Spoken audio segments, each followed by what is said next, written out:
Very happy good evening to all my dear Hey students. there. कैसे हैं आप सब? Subscribe to my उम्मीद करता channel हूं। and also press this bell तो icon. स्टूडेंट्स, हम लोग ऑर्गेनिक में 3 चैप्टर कंप्लीट कर लिए, लास्ट का 3 चैप्टर कंप्लीट कर लिए, दैट इज पॉलीमर्स कंप्लीट कर लिए, बायोमोलिक्यूल्स भी कंप्लीट हो गया और हम लोग का केमिस्ट्री इन एवरीडे लाइफ भी कंप्लीट हो गया। और कल आप लोगों ने टेस्ट दिया, बहुत अच्छा लगा कि बहुत सारे स्टूडेंट जो हैं वो टेस्ट में अपीयर हुए और ये भी देखकर मुझे बहुत अच्छा लगा कि बाहरी स्टूडेंट्स भी थे जो शायद इस बार जी मेन का एग्जाम देंगे या नीट मेडिकल का एग्जाम देंगे। मेरे पुराने भी कुछ स्टूडेंट थे जो कॉम्पिटिटिव का तैयारी कर रहे थे, वो भी बोले सर कि हम टेस्ट में अपीयर होना चाहते हैं। तो देख के बहुत अच्छा लगा कि मेंटर्स और उनके टीम के साथ स्टूडेंट भी काफी संख्या में जुड़ रहे हैं और टेस्ट में पार्टिसिपेट कर रहे हैं। तो स्टूडेंट्स, स्टार्ट करने से पहले मैं ऑर्गेनिक सेक्शन से अब मैं इनऑर्गेनिक सेक्शन में आ रहा हूं। ऑर्गेनिक सेक्शन इसलिए कि शायद उम्मीद कर रहा हूं कि हम लोग का क्लासेस वगैरह फिर से स्टार्ट हो जाए और रिएक्शन वगैरह को ट्रिक के हेल्प से या बहुत सारे मैकेनिज्म के हेल्प से मैं वहां आपको समझा सकूं। तो मैं उस दिन का वेट कर रहा हूं कि शायद महीने 2 महीने या 3 महीने में कंडीशन नॉर्मल हो जाए और क्लासेस में मेरे और आपके बीच में डायरेक्ट इंटरेक्शन हो और हम लोग अपने टॉपिक को आगे बढ़ा सके। इन द मीन टाइम पढ़ाई हमारा चलते रहना चाहिए, रुकना नहीं चाहिए, क्योंकि जिंदगी का नाम रुकना नहीं है, जिंदगी का नाम है आगे बढ़ते रहना। तो आज से हम लोग inorganic section, inorganic chemistry start करने जा रहे हैं स्टूडेंट। अगर बात करेंगे स्टूडेंट आपके 12th board of examination point of view से, तो आपका 17 से लेकर 20 मार्क्स 17 से लेकर 20 मार्क्स तक का क्वेश्चन आपके जैक बोर्ड में पूछा जाता है। इनऑर्गेनिक सेक्शन थोड़ा सा अगर आप मेहनत कर लोगे तो ये टॉपिक बहुत आसान है। और इस इनऑर्गेनिक चैप्टर में जो आपके एनसीईआरटी में इनऑर्गेनिक पोर्शन में जो एनसीईआरटी का सबसे पहला चैप्टर क्लास 12 में हम लोग को स्टार्ट करना है, वो है general principles and process of isolation of elements. Chapter का नाम है general principles and process of isolation of elements. Student, इससे 3 मार्क्स का क्वेश्चन पूछा जाता है आपके बोर्ड एग्जाम में। और अगर आप कॉम्पिटिटिव एग्जाम की बात करोगे तो इस चैप्टर से भी 1 या 2 क्वेश्चन नीट मेडिकल, जी मेन और जी एडवांस में पूछा जाता है और ये भी बहुत आसान सा चैप्टर है। अब आप बोलोगे सर आप सभी चैप्टर को तो सर आप आसानी बोलते हो। अरे लिटरली बोल रहा हूं, चैप्टर आसान है तो मैं कैसे उसको टफ बोल दूं। ये आप पढ़ते नहीं हो या फिर आपको सही ढंग से पढ़ाया नहीं जाता है, इसलिए आपको चैप्टर टफ लगता है। वरना क्लास 12 के केमिस्ट्री का कोई भी ऐसा सेक्शन नहीं है, कोई भी ऐसा चैप्टर्स नहीं है कि जो आप ढंग से पढ़ लो तो उसके क्वेश्चंस को आप आसानी से अटेम्प्ट ना कर पाओ। तो चलिए हम स्टार्ट करते हैं अपना नया चैप्टर। और उससे पहले स्टूडेंट, मैं एक बात आप सभी को बोलना चाहूंगा कि आप मेरे स्टूडेंट हैं, मैं आपके साथ हूं, आप भी मेरे साथ रहें। आप इस लॉकडाउन में ऐसा बिल्कुल ना समझें कि मैं आपसे दूर हूं, मैं बिल्कुल आपके पास में ही हूं। आप मुझे जहां खोजोगे मैं वहीं आपके साथ हूं। तो आप इस चीज को अच्छे से समझो और स्टडी करो और कोई भी डाउट हो बिल्कुल पूछो और अच्छे से, खूब अच्छे से मेहनत करो। जब कभी भी वीडियो आप देखें, समझ में आए तो एक बार लाइक जरूर करो, क्योंकि इससे हम लोग का कॉन्फिडेंस बढ़ता है। इससे लगता है कि हाँ स्टूडेंट समझ रहे हैं तभी वो लाइक कर रहे हैं। तो ये मैं अपने स्टूडेंट को, जो मुझे टीचर समझ रहे हैं या जो जिनको मैं स्टूडेंट समझ रहा हूं, उनके लिए मैं बोल रहा हूं कि आप लाइक बटन जरूर प्रेस करें, जिससे मेरा भी कॉन्फिडेंस आपके साथ साथ बढ़ता रहे। तो बाकी अब कुछ बोलने के बजाय चलिए मैं चैप्टर्स पे आता हूं। चैप्टर का नाम है general principle and process of isolation of elements. और अगर इनको मैं शॉर्ट में बोलूं स्टूडेंट, तो शॉर्ट में इस चैप्टर को हम लोग मेटलर्जी कहते हैं। अब मेटलर्जी, जैसा कि आप देख सकते हैं, ये 2 वर्ड के मिलने से बना है। एक है आपका मेटल और एक है आपका लर्जी। तो क्या है पहले मेटल, ये तो आप जानते होंगे। तो आइए हम लोग समझते हैं पहले मेटल के बारे में। पीरियोडिक टेबल में रहने वाला या पाया जाने वाला वो सभी एलिमेंट जो नेचर वाइज मैलिएबल है, डक्टाइल है, लश्रस है, सोनोरस है, हार्ड है, सॉलिड है और हीट और इलेक्ट्रिसिटी के गुड कंडक्टर है। पीरियोडिक टेबल में रहने वाले वो सभी एलिमेंट जिनमें ये सारे प्रॉपर्टीज पाए जाते हैं, तो पीरियोडिक टेबल के उन सभी एलिमेंट्स को हम लोग मेटल कहते हैं।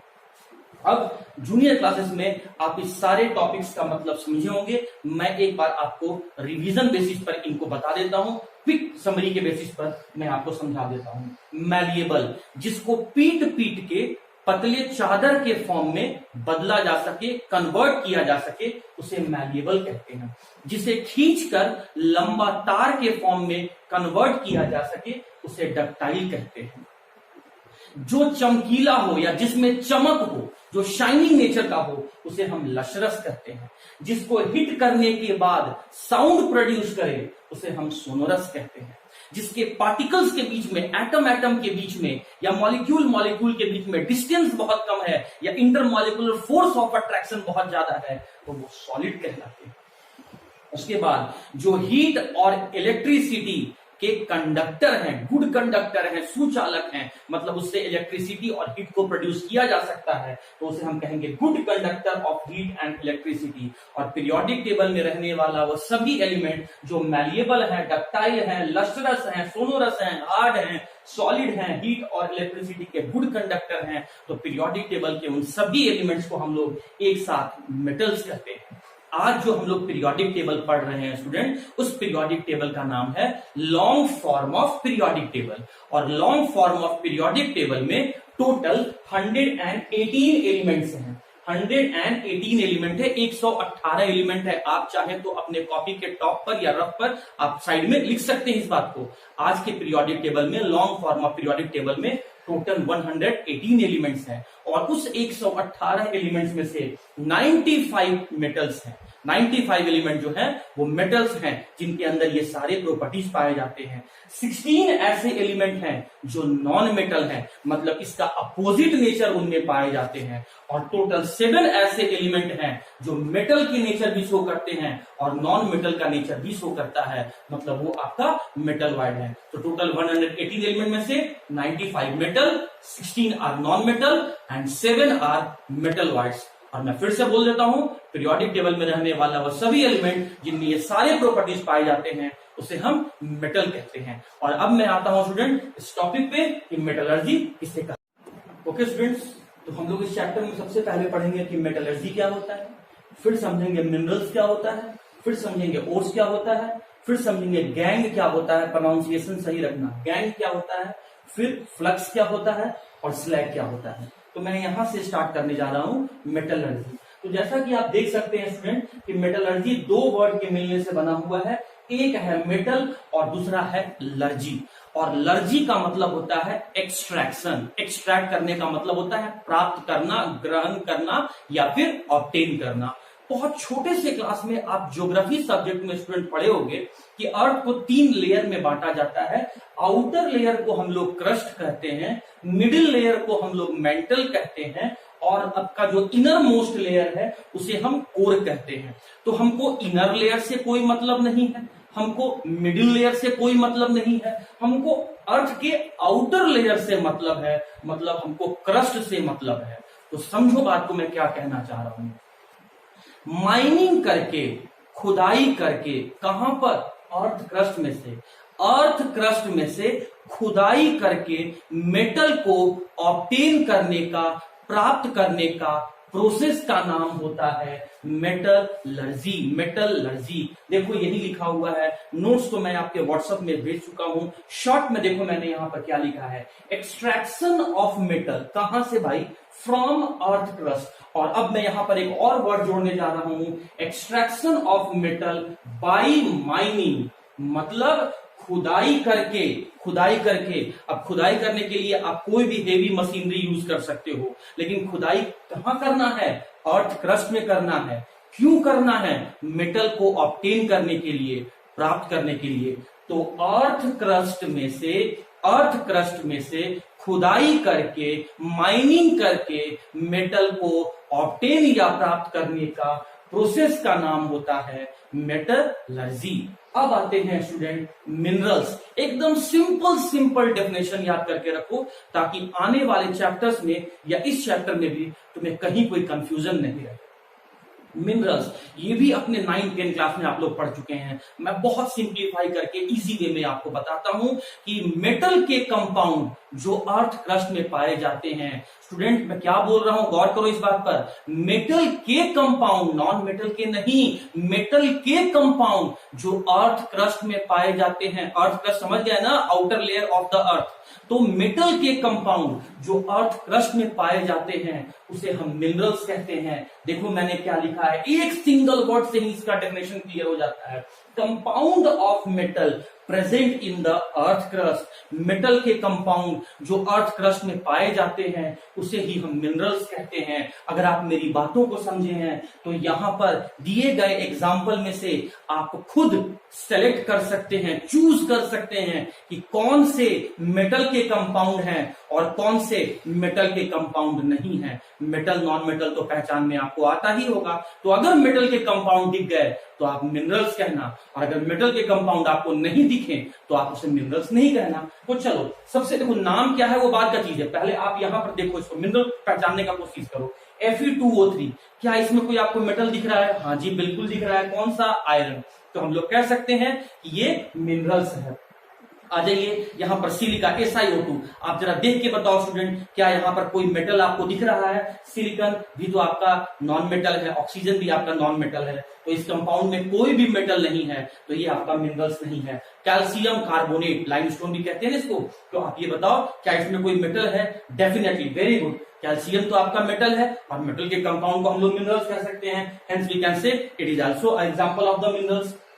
N2O4 नाइट्रोजन और ऑक्सीजन के मिलने से बना है, क्या कोई मेटल है? नहीं है, और जब मेटल ही नहीं है तो ऐसे कंपाउंड को मिनरल भी नहीं कहेंगे। आ जाओ जिंक सल्फाइड, जिंक तो मेटल है, तो इस कंपाउंड को हम लोग क्या कहेंगे? ये मिनरल्स हैं, क्योंकि मेटल के कंपाउंड को ही मिनरल्स कहते हैं। अगला आ जाओ O2F2, कौन कौन सा एलिमेंट दिख रहा है? ऑक्सीजन और फ्लोरीन, दोनों का दोनों एलिमेंट नेचर वाइज क्या है? नॉन मेटल है। तुम ढूंढ किसको रहे हो? मेटल को। अगर मेटल कंपाउंड दिख गया तो क्या बोलोगे? मिनरल्स। है क्या मेटल? नहीं है, तो क्या मिनरल्स होगा? क्या नहीं होगा।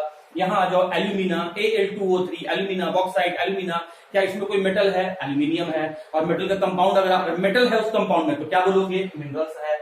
IF7, कौन कौन सा एलिमेंट है? आयोडीन और फ्लोरीन, क्या इसमें कोई मेटल है? नहीं है, तो उसका कंपाउंड भी मिनरल्स नहीं कहलाएगा। इसमें आ जाओ NaCl, क्या कोई मेटल है? सोडियम मेटल है, तो सर अगर मेटल यहां पर है तो वैसे कंपाउंड को हम लोग, उसके कंपाउंड को हम लोग क्या कहेंगे? मिनरल्स। P2O5, कौन कौन सा एलिमेंट है स्टूडेंट? फास्फोरस और ऑक्सीजन, और दोनों में से कोई भी यहाँ पर मेटल नहीं है, तो इसके कंपाउंड में, इसके कंपाउंड को हम लोग मिनरल्स भी नहीं कह सकते हैं। यहाँ पर आ जाओ कैल्शियम फॉस्फेट, रॉक फॉस्फेट भी इसका नाम है, उसमें कोई मेटल दिख रहा है? डेफिनेटली सही, बिल्कुल सही, कैल्शियम आपका मेटल है, तो ये मेटल के कंपाउंड को हम लोग क्या कहेंगे? मिनरल्स। तो सीधा सीधा बात, मेटल के कंपाउंड जो अर्थ क्रस्ट में पाए जाते हैं उसे ही हम लोग कहते हैं स्टूडेंट मिनरल्स, और अर्थ क्रस्ट में से खुदाई करके मेटल को प्राप्त करना, ऑब्टेन करना, इसी प्रोसेस को हम लोग कहते हैं मेटल। ओके स्टूडेंट्स, तो मेटलर्जी समझ लिए, मिनरल समझ लिए, अब आते हैं ओर्स में क्या होता है। ध्यान से इजी वर्ड में समझना है। देखो वैसे मिनरल्स जिससे from which metal can be easily, 3 word पे गौर करना, easily, profitably and conveniently extracted या obtained are known as ores। वैसे मिनरल्स जिनसे मेटल को बहुत आसानी से, कम मेहनत में और हाई परसेंटेज में, अधिक मात्रा में प्राप्त कर सके, तो वैसे मिनरल को हम लोग ओर्स कह सकते हैं। कंफ्यूज नहीं हो, फिर से बोल रहे हैं, वैसे मिनरल्स जिससे मेटल बहुत आसानी से, बिल्कुल कम समय में और हाई परसेंटेज मतलब अधिक मात्रा में प्राप्त हो, तो वैसे मिनरल्स को क्या नाम देना? वैसे मिनरल को नाम देना ओर्स। एग्जाम्पल समझो, हजारीबाग में बहुत सारे स्टूडेंट हैं, सब कहीं ना कहीं कोचिंग में पढ़ रहे हैं, सब कहीं ना कहीं किसी कॉलेज में पढ़ रहे हैं, लेकिन क्या सभी स्टूडेंट को तुम मेंटोरियंस कह सकते हो? नहीं, स्टूडेंट तो सभी हैं, लेकिन वही स्टूडेंट जो सिर्फ और सिर्फ मेंटर्स में पढ़ते हैं उसे ही हम प्यार से मेंटोरियंस कहते हैं। पूरे दुनिया में हर जगह, हर देश में ह्यूमन बींग्स रह रहे हैं, क्या सभी दुनिया में रहने वाले सभी इंसान को इंडियंस, भारतीय कह दोगे? यार भारत होने पर तो गर्व है हम लोग को, भारतीय होने पर तो गर्व है, तो क्या सभी को तुम लोग इंडियंस कह दोगे? नहीं, वैसे ह्यूमन बींग जो सिर्फ और सिर्फ इंडिया में रहते हैं उसे ही हम इंडियंस या भारतीय कहते हैं। एग्जैक्टली स्टूडेंट वही बात मैं यहां मिनरल और ओर में समझाने चाह रहा हूं। वैसे मिनरल जिससे मेटल बहुत आसानी से और मेटल अधिक मात्रा में उससे प्राप्त हो जाए, तो जिस मिनरल से मेटल आसानी से मिल जाए और उस अधिक मात्रा में मिल जाए तो वैसे मिनरल को हम एक खास नाम देंगे और उसे हम ओर्स कहेंगे। आइए मैं इसी बात को एग्जाम्पल से समझाता हूं। मैं 2 एग्जाम्पल से आपको समझाऊंगा। सबसे पहले तो देख के बताओ कि ये दोनों तुम्हारा मिनरल्स है कि नहीं। और मिनरल्स का डेफिनेशन मैंने तुम्हें क्या बताया कि अगर मेटल के कंपाउंड हैं और वो अर्थ क्रस्ट में पाए जाते हैं तो उसे आप मिनरल बोल सकते हो। क्या कोई मेटल दिख रहा है आपको? बिल्कुल सही, एल्यूमिनियम दिख रहा है। तो हम लोग बोल सकते हैं कि yes sir, this is the example of minerals. अब फिर यहां पर आ जाओ स्टूडेंट, क्या इस एग्जाम्पल में आपको कोई मेटल दिख रहा है? बिल्कुल सही, आपको एल्यूमिनियम मेटल दिख रहा है। तो आप कह सकते हो कि ये भी मिनरल्स है। अरे नाम पर मत जाओ दोस्त, अगर आप नाम पे जाओगे तो इसका नाम बॉक्साइट है। नाम तो सुने होगे, 10th वगैरह में पढ़े होगे। तो बॉक्साइट है और ये क्ले है, मतलब मिट्टी है आपका। तो ये रहा बॉक्साइट का फॉर्मूला, ये रहा क्ले का फॉर्मूला। तो स्टूडेंट अभी आप फॉर्मूला पर मत जाओ, अभी नाम पर आप मत जाओ, जो मैं समझाने का कोशिश कर रहा हूं उसको समझो। तो ये दोनों का दोनों मिनरल्स हैं। क्यों मिनरल्स हैं? क्योंकि ये दोनों का दोनों मेटल के कंपाउंड हैं। अब क्या हुआ कि इस बॉक्साइट से जब हम एल्यूमिनियम को ऑब्टेन करने गए तो हमको यहां से 96% एल्यूमिनियम मिला। और जब हम इस कंपाउंड से एल्यूमिनियम को ऑब्टेन करने गए स्टूडेंट तो हमें 4% एल्यूमिनियम मिला। बहुत कोशिश किए, दिन रात एक कर दिए, महीना भर लगा दिए, लेकिन हमको इससे मात्र 4% एल्यूमिनियम मिला। और इससे हमको एक दिन के अंदर में 96% एल्यूमिनियम मिला। तो बताओ इन दोनों एग्जाम्पल में से ओर्स कौन सा है? ओर्स वही होगा जिससे बहुत आसानी से कम टाइम में और ज्यादा परसेंटेज में मेटल मिल रहा हो। And you can see that 96% is very much greater than 4%। तो यहां पर एल्यूमिनियम का मिलने का परसेंटेज ज्यादा है, समय भी कम लगा है। तो हम लोग कह सकते हैं कि this is the example of the ores. अब यहां आ जाओ स्टूडेंट, ये है आपका फेरिक ऑक्साइड और ये है आपका फेरस ऑक्साइड। मैं फिर कह रहा हूं, नाम पे फोकस मत करो, मैं जो समझाने जा रहा हूं उस पे फोकस करो। क्या ये मिनरल्स है? हाँ जी बिल्कुल मिनरल है। क्यों? क्योंकि ये मेटल का कंपाउंड है। तो चलो मैंने कह दिया, आपने बोला तो मैंने भी कह दिया, ये मिनरल्स है। क्या ये मिनरल्स हैं? बिल्कुल सही है। यहां भी मेटल के कंपाउंड है तो हम इसको कह सकते हैं मिनरल्स हैं। बट मेरी बात को समझो, जब हम यहां से मेटल को ऑब्टेन करने के लिए गए तो हमें यहां से मेटल 92% मिला। और जब हम लोग यहां से मेटल को ऑब्टेन करने गए तो लेट से मान लेते हैं कि यहां से हमें 5% आयरन ही मिला।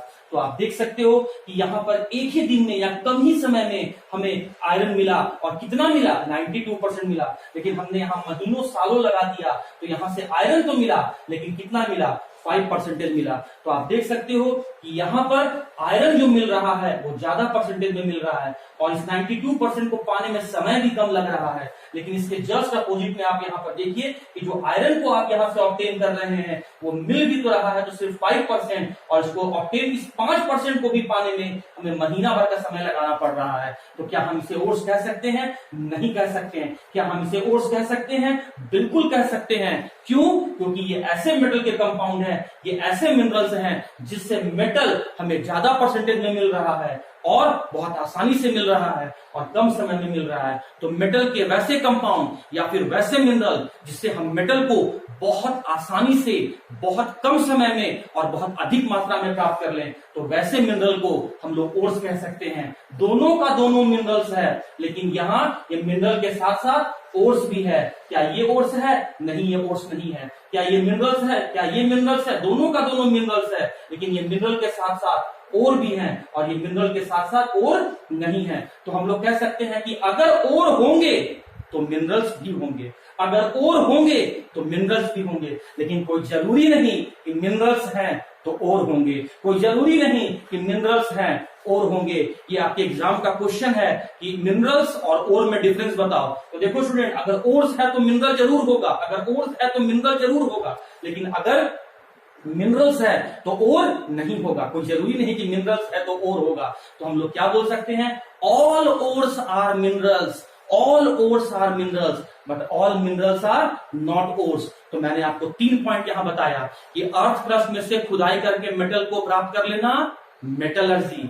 मेटल के कंपाउंड जो अर्थ क्रस्ट में पाए जाते हैं उसे हम लोग कहते हैं आपका मिनरल्स, और वैसे मिनरल्स जिससे मेटल को आसानी से कम समय में और अधिक मात्रा में प्राप्त किया जाए, वैसे मिनरल्स को हम लोग कहते हैं ओर्स। और एक लास्ट में इंपॉर्टेंट पॉइंट स्टेटमेंट क्या लिखेंगे आप लोग कि all ores are minerals but all minerals are not student. इस बात को ऐसे भी समझ सकता है, all Mentorians are student but all students are not Mentorians, all ores are minerals but all minerals are not ores. तो उम्मीद करता हूं स्टूडेंट मेटलर्जी, मिनरल्स और ओर।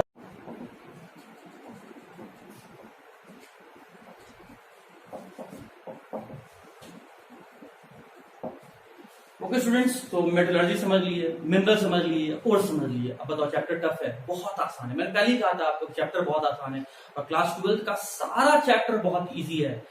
जरूरत है तो घर में बैठ के कंटिन्यूअस मेहनत करना।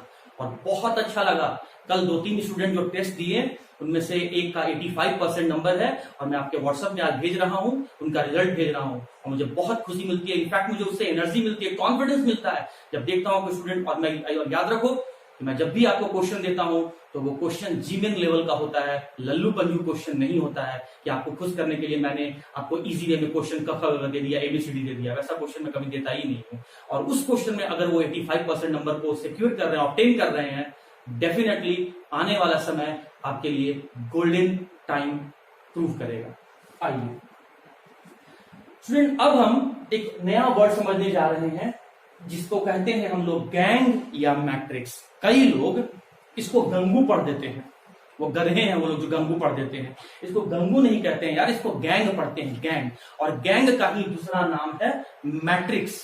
अब समझो, देखो तुम खुदाई किया, अब खुदाई करके तुम मेटल प्राप्त कर रहा, तो मेटल के साथ साथ धूल, मिट्टी, बालू, कंकड़, पत्थर सब भी तो तुम्हारे पास आएंगे, वो भी तो तुम्हारे पास आएंगे। ऐसा थोड़ी तुम्हारा छन्नी लगा हुआ है कि छान दिए, तुम वहां से तुम खुदाई किया और एक तुम बड़ा सा चट्टान निकाला, इसमें तुमको मेटल दिख रहा है। तो उस बड़े चट्टान के साथ साथ धूल, मिट्टी, कंकड़, पत्थर और भी बहुत सारे इंप्योरिटीज तुमको उस मेटल के साथ साथ देखने को मिलेंगे।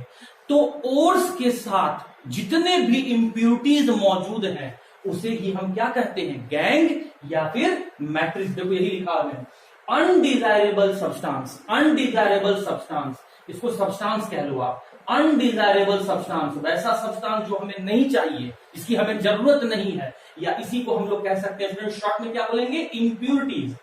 अनडिजायरेबल सब्सटेंस या impurities present in the ores, जो ओर्स में पाए जाते हैं, उसे ही हम लोग कहेंगे गैंग या फिर मैट्रिक्स। और उसके बाद फिर क्या है, फ्लक्स।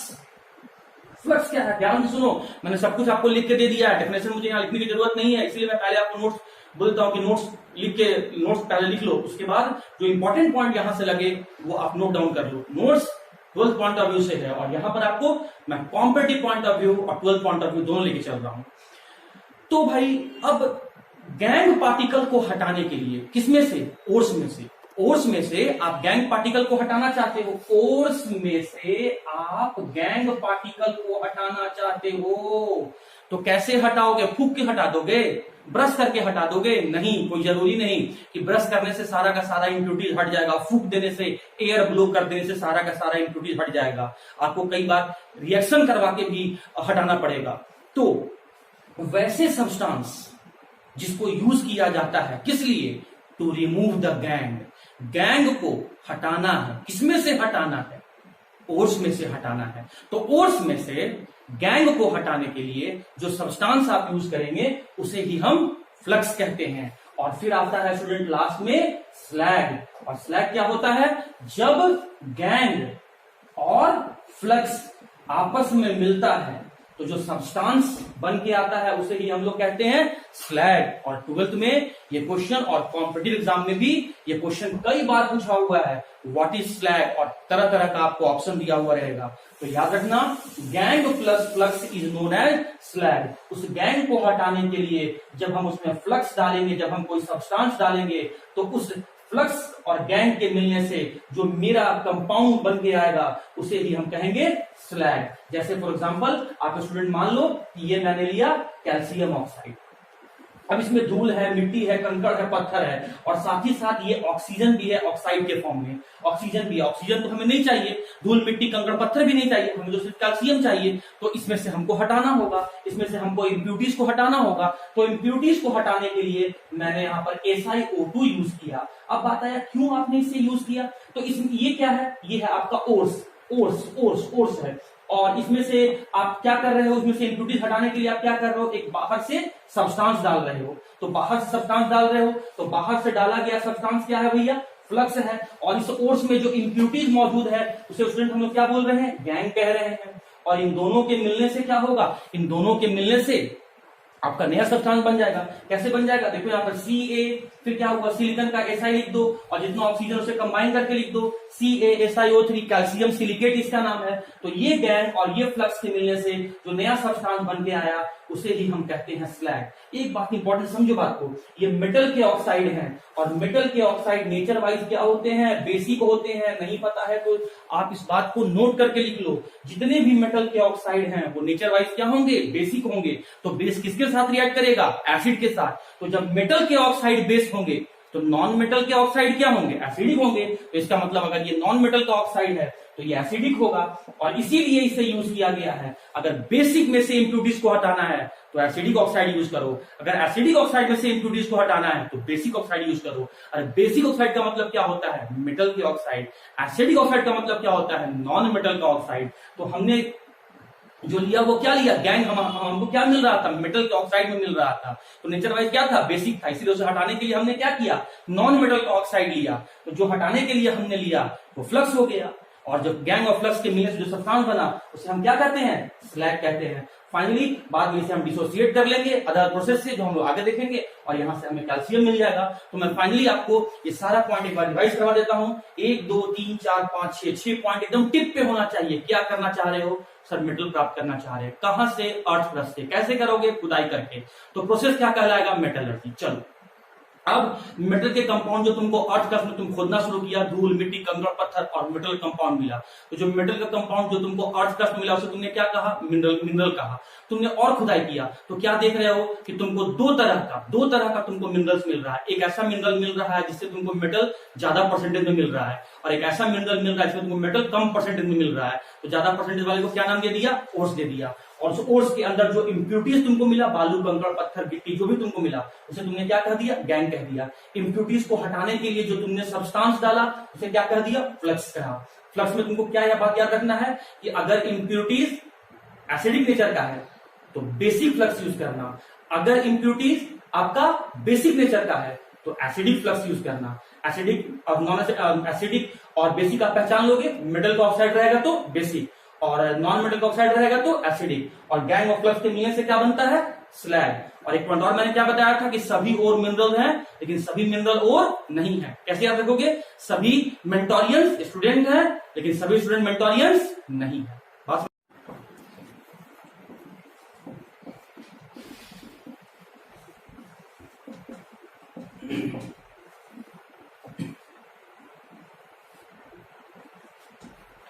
ओके स्टूडेंट्स, तो बेसिक पॉइंट्स को समझने के बाद अब हम लोग उसी में टॉपिक को आगे बढ़ाते हैं। क्या है, प्रोसेस।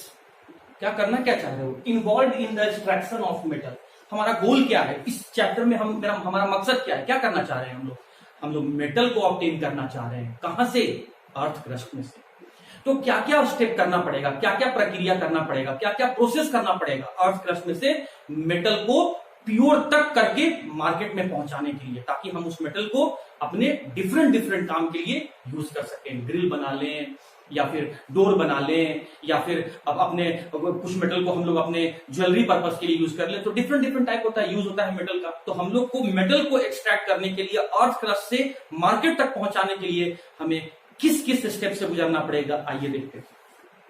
अर्थ क्रस्ट से मार्केट तक पहुंचाने में जितना स्टेप करना पड़ेगा उसको टोटल 5 स्टेप में कैटेगराइज किया गया है, बांटा गया है। सबसे पहले क्या कहता है, पल्वराइजेशन। पल्वराइजेशन का मतलब क्या होता है, क्रश करके पाउडर फॉर्म में बदल देना। देखो ये मान लो, मैं थोड़ा सा आपको डायग्राम समझाने की कोशिश कर रहा हूं, स्टूडेंट समझो बात को। देखो ये है big lumps of ore, big lumps of ore, बड़ा बड़ा चट्टान। इसको तुमने क्या किया, क्रश किया तो ये छोटे छोटे चट्टान में, छोटे छोटे पत्थर में कन्वर्ट कर गए। फिर इन सभी को क्रश किया तो फाइनली ये पाउडर फॉर्म में कन्वर्ट हो गए, पाउडर फॉर्म में कन्वर्ट हो गए। तो बिग लम्प्स ऑफ ओर को स्मॉल लम्प्स ऑफ ओर में कन्वर्ट करना और स्मॉल लम्प्स ऑफ ओर को पाउडर फॉर्म में कन्वर्ट करना, इसी को हम लोग कहते हैं पल्वराइजेशन। सीधा सीधा बात याद रखो ना यार, बड़े बड़े रॉक्स को क्रश करके पाउडर फॉर्म में कन्वर्ट कर देना। देखो इसका नाम भी यहाँ पी से लिखा हुआ है, पाउडर फॉर्म में कन्वर्ट कर दो तो उसे हम लोग क्या कहेंगे, पल्वराइजेशन। क्यों, तुम्हारा मकसद क्या है, क्यों करना चाहते हो पाउडर फॉर्म में?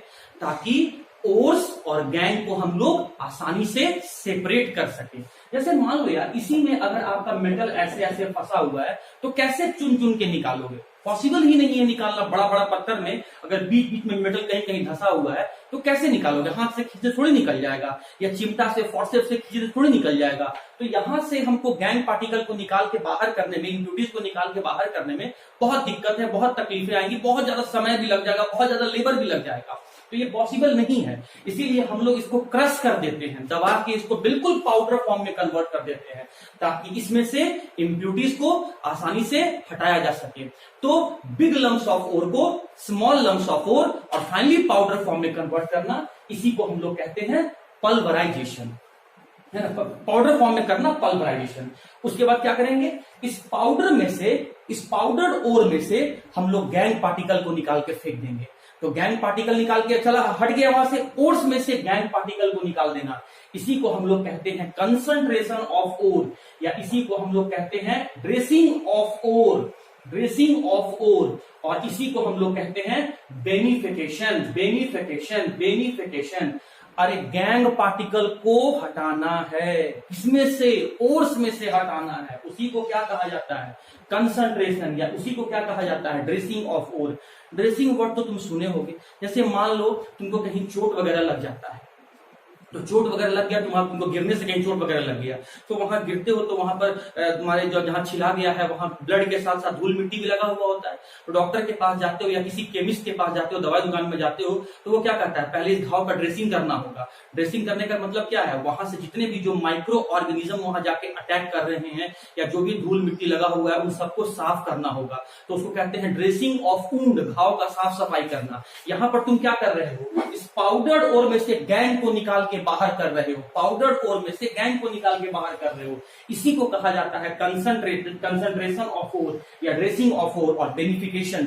बेनिफिकेशन क्यों कहा गया, तुमको क्या बेनिफिट हो रहा है, बेनिफिट ये हो रहा है कि जितना भी इसमें इम्प्यूरिटीज है, गैंग पार्टिकल है, वो सब का सब निकल रहा है, निकल गया बाहर, और हमारे पास सिर्फ और सिर्फ ओर्स, पाउडर ओर आ गया है, तो इससे हमको फायदा ही हो रहा है, इसीलिए इस प्रोसेस का नाम दिया गया स्टूडेंट बेनिफिकेशन।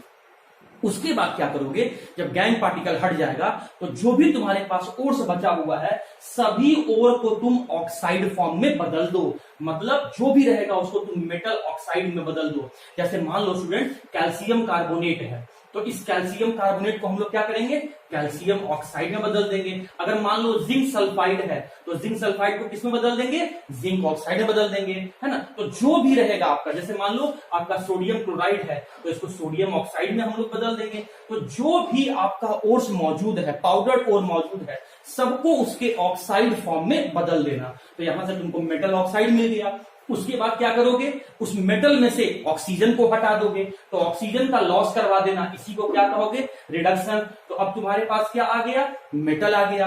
और फाइनली क्या करोगे, मार्केट में बेचने से पहले एक बार उसमें रिफाइन कर दोगे कि जो भी इम्प्यूरिटीज वगैरह बचा हुआ है वो भी वहां से निकल जाए। और इस पांचवें स्टेप के बाद जो तुम्हारे पास मेटल आएगा वो तुमको कहलाएगा प्योर मेटल। और इस प्योर मेटल को आप कॉमर्शियल पॉइंट ऑफ व्यू से, मतलब खरीद बिक्री करके आप इसका यूज कर सकते हो। मैं फिर से बोल रहा हूं, 8 क्लास में खुदाई करके मार्केट तक मेटल को पहुंचाना में आपको टोटल 5 स्टेप करना पड़ेगा। Pulverisation, concentration, conversion into oxide form, reduction और रिफाइनिंग।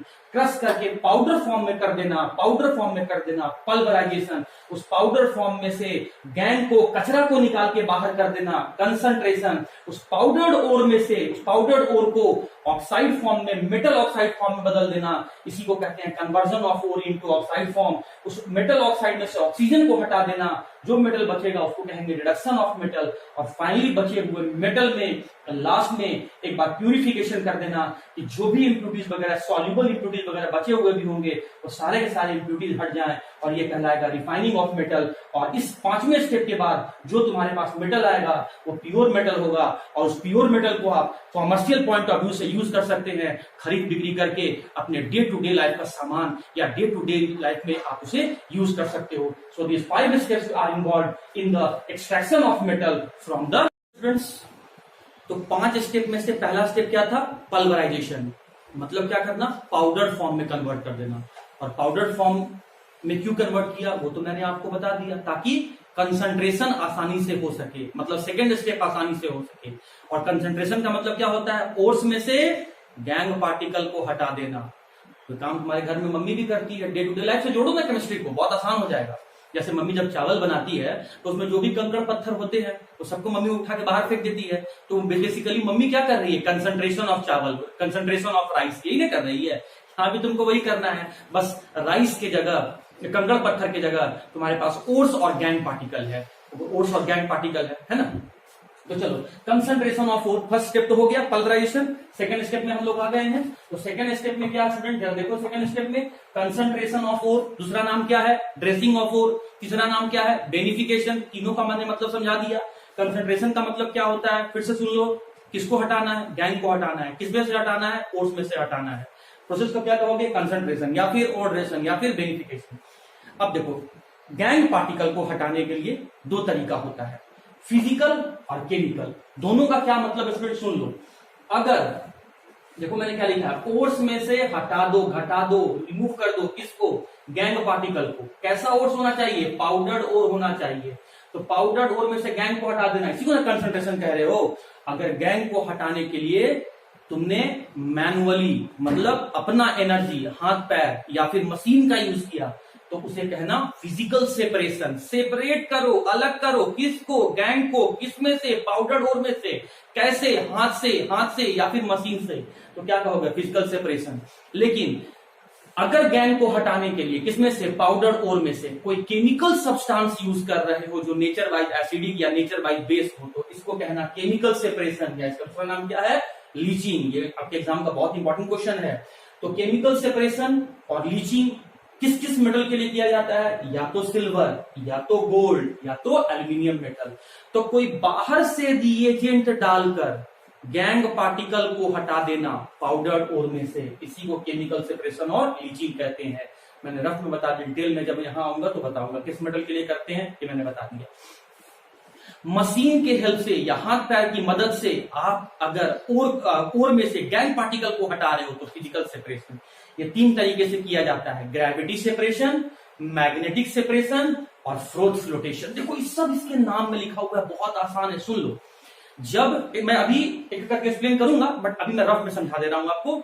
जब ग्रेविटी के बेसिस पर, स्पेसिफिक ग्रेविटी के बेसिस पर, डेंसिटी के बेसिस पर, हल्का भारी के बेसिस पर ओर और गैंग पार्टिकल को हटा देना by the help of water, दूसरा नाम है इसका हाइड्रोलिक वॉशिंग। पानी के हेल्प से हाइड्रोलिक वॉशिंग कहते हैं। मैं डिटेल बताऊंगा स्टूडेंट, सुन लो मेरी बात को। वाटर के हेल्प से ओर और गैंग पार्टिकल को अलग कर देना because of difference in their density is known as the gravity separation. Ore और गैंग पार्टिकल का डेंसिटी में अंतर होने की वजह से उनको वाटर के हेल्प से अलग कर देना, इसे ग्रेविटी सेपरेशन कहते हैं। मैग्नेटिक सेपरेशन, ओर्स और गैंग, ये तरीका तब अपनाएंगे जब या तो ओर्स या तो गैंग पार्टिकल दोनों में से किसी एक में मैग्नेटिक नेचर प्रेजेंट होगा। एक मैग्नेटिक होगा, दूसरा नॉन मैग्नेटिक होगा। कोई भी हो सकता है, ओर भी मैग्नेटिक हो सकता है, गैंग भी मैग्नेटिक हो सकता है। तो मैग्नेटिक नेचर में डिफरेंस होने की वजह से ओर और गैंग पार्टिकल को सेपरेट कर देना, इसे कहते हैं मैग्नेटिक सेपरेशन। फ्रोथ का मतलब होता है झाग। झाग बनाओ और उस झाग बना बना के ओर और गैंग को सेपरेट कर देना, इसे हम कहते हैं फ्रोथ फ्लोटेशन। तो झाग तुम बना रहे हो, तुमको अपना मेहनत करना पड़ रहा है। मैग्नेटिक नेचर प्रेजेंट है उसमें, तुम बाहर से कुछ नहीं डाल रहे हो, मैग्नेटिक नेचर प्रेजेंट है और मशीन की मदद से तुम उसको अलग कर रहे हो। डेंसिटी में अंतर है और पानी की मदद से तुम उसको अलग कर रहे हो, तो यहाँ तुम जो कर रहे हो उसमें तुमको या तो मशीन का हेल्प लेना पड़ रहा है या तुमको खुद अपना हेल्प लेना पड़ रहा है। अगर डेंसिटी के बेसिस पे अलग किए तो ग्रेविटी सेपरेशन, मैग्नेटिक नेचर के बेसिस पर अलग किए तो मैग्नेटिक सेपरेशन, झाग बना बना के अलग किए तो फोर्स रोटेशन। इस तीनों में तुमने हाथ या मशीन का यूज किया तो आपने कहा फिजिकल सेपरेशन। लेकिन बाहर से कोई केमिकल सब्सटेंस डालकर और तब ओर और गैंग को अलग किया, इसे कहते हैं केमिकल सेपरेशन या लीचिंग। और गैंग को हटा देना ओर्स में से, इसे कहते हैं हम लोग कंसंट्रेशन ऑफ ओर। तो स्टूडेंट आज मैं इसे यहीं रोक रहा हूं क्योंकि मेरे पास टाइम थोड़ा कम है, इसलिए आज के लिए इतना ही। और मैं कल से यहां से स्टार्ट करूंगा ग्रेविटी सेपरेशन या हाइड्रोलिक क्रॉसिंग से। टॉपिक में कोई डाउट हो बिल्कुल पूछें और लाइक जरूर करें स्टूडेंट, ताकि मुझे मालूम चले कि जो मैं पढ़ा रहा हूं वो मेरे स्टूडेंट को समझ में आ रहा है। और बिल्कुल नहीं घबराना है, मैं बिल्कुल तुम्हारे साथ हूं और बहुत अच्छे से हम लोग कंप्लीट करेंगे। और फिर से इस बार हिस्ट्री बनाएंगे कि जब तक मेंटर्स है, जब तक मेंटोरियंस है, टॉपर मेंटोरियंस ही होंगे। तो आज के स्टूडेंट इतना ही, टिल देन गुड बाय।